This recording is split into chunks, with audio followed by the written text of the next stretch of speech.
Welcome back to the channel, everyone. In today's video, I'm going to be doing a breakdown of the first two episodes of The Acolyte. If you didn't know, the episodes just came out today. I'm just going to be doing a quick summary through what happened in each of the two episodes and just giving my thoughts along the way. This video will obviously contain spoilers for The Acolyte show, so if you have not seen the episodes yet, I would turn away now. For those of you that are still here, if you could please give me a like and also hit that subscribe button, I really would appreciate it. But anyways, let's get into the video here. So we're going to start with episode 1. I gotta say, throughout both of the two episodes, I love the fighting choreography they did for this show.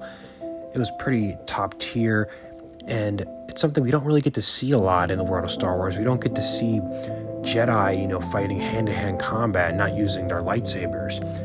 I know the only really quick moment we got to see that was in the Attack of the Clones, when we saw Obi-Wan fighting one-on-one with Jango Fett. But anyways, episode 1 starts out in this type of bar type area, and we see the Sith acolyte / assassin coming up to try and kill Master Undara. And she is ultimately successful when she does throw a blade towards an innocent bystander, and Undara steps in to save the bystander. In doing so, the assassin throws a knife right in her heart and kills her there. Which I was a little bit skeptical of that, because as we've seen recently, some people get stabbed with lightsabers and they don't die. But I'm glad we're actually seeing someone die when they get stabbed in the heart. And this is also something we've never really seen, in live action or even animation from the Sith. We've never really seen them use actual razor blades, not like a lightsaber blade, like actual knives to attack their opponents and kill them. And if you even notice on her body, she's wearing some type of looks like some armor as well. And then the next scene cuts to the twin of this Sith assassin, Osha, who is working on a Trade Federation ship.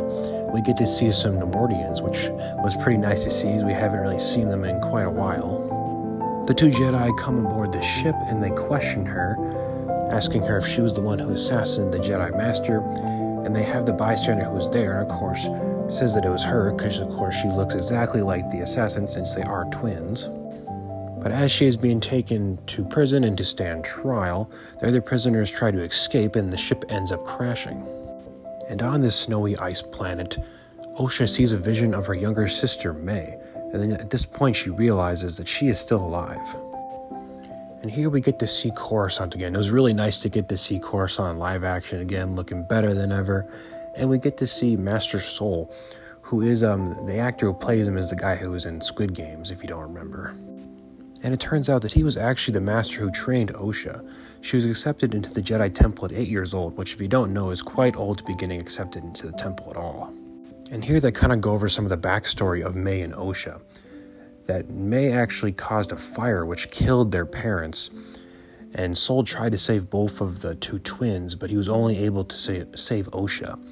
And they both state that they saw her die, but clearly that's not the case. But after Sol goes to the frosty ice planet that Osha is stranded on, I do not remember the name of the planet. It's a planet we haven't been to before. It's not like Ilum or something like that.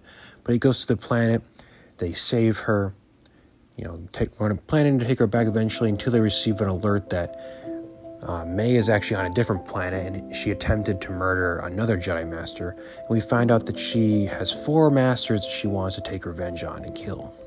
Now, it is yet to be seen what exactly these masters did to her that made her so angry and why she wants to kill them. But she's going after this master called Tobin, and she has a supplier in this certain village that gives her a poison that she's able to actually get Tobin to drink, clearly over some guilt that he has in his past.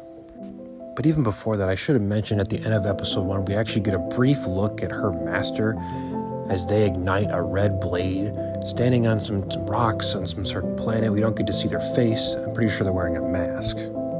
Which it seems her master has given her certain challenges in order to become an acolyte.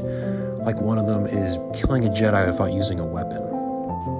The Jedi figure out that the supplier is not who he's meant to be and that he is an imposter, and they use Osha to get his confession that he helped with the murder of Master Tobin.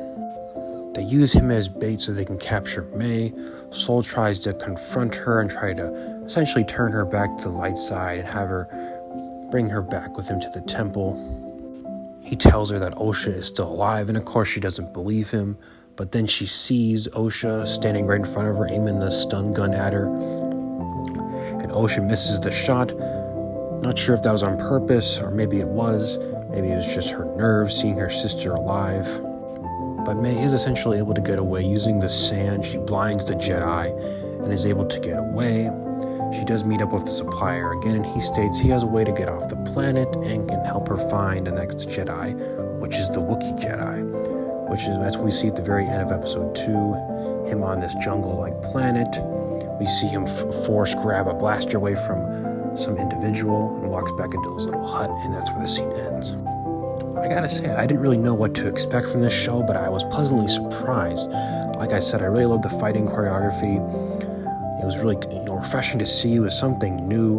We get to see a first-time live-action Wookiee Jedi.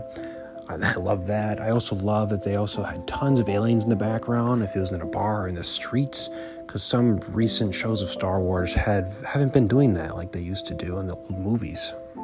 I'm just getting a ton of prequel vibes from this show. Even at the very beginning of the show, they had text on the screen, even like in the old movies they used to do.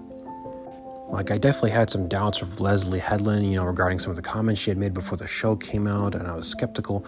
But I gotta say, the first 2 episodes were really good, and I am looking forward to the rest of the series. I'm very intrigued. I love this whole mystery thriller type, trying to figure out who the murderer is.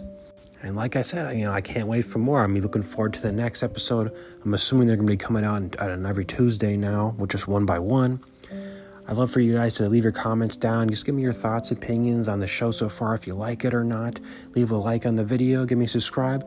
I hope you guys have a good rest of your day, and may the Force be with you.